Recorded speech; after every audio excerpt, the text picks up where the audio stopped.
নমস্কার সবাইকে, আমি মাম্পি। আমি ভালো আছি। তোমরা সবাই কেমন আছো অবশ্যই জানিও। সবজি বাজার করার পরে আমরা মাছ বাজার করতে চলে গেছিলাম।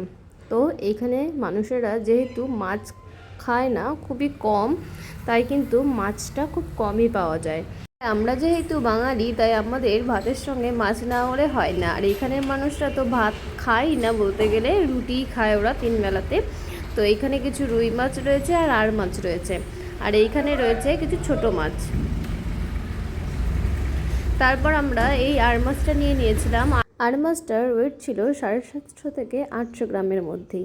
আর এই মাছগুলো সবই কিন্তু মোটামুটি আমরা যেই নর্মদা নদীটাতে গেছিলাম ওই নদীরই সব মাছ, খুব ভালো খেতে।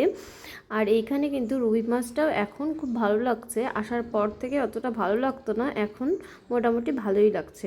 তো আমরা রবিবারটা বেশিরভাগ দিনই মাছটাই খাওয়া হয়, আর শুক্রবার করে আর একদিন আনা হয়, সেই দিন হচ্ছে রুই মাছটা। তো আজকের ভিডিওটা এই পর্যন্ত, দেখা হচ্ছে খুব তাড়াতাড়ি।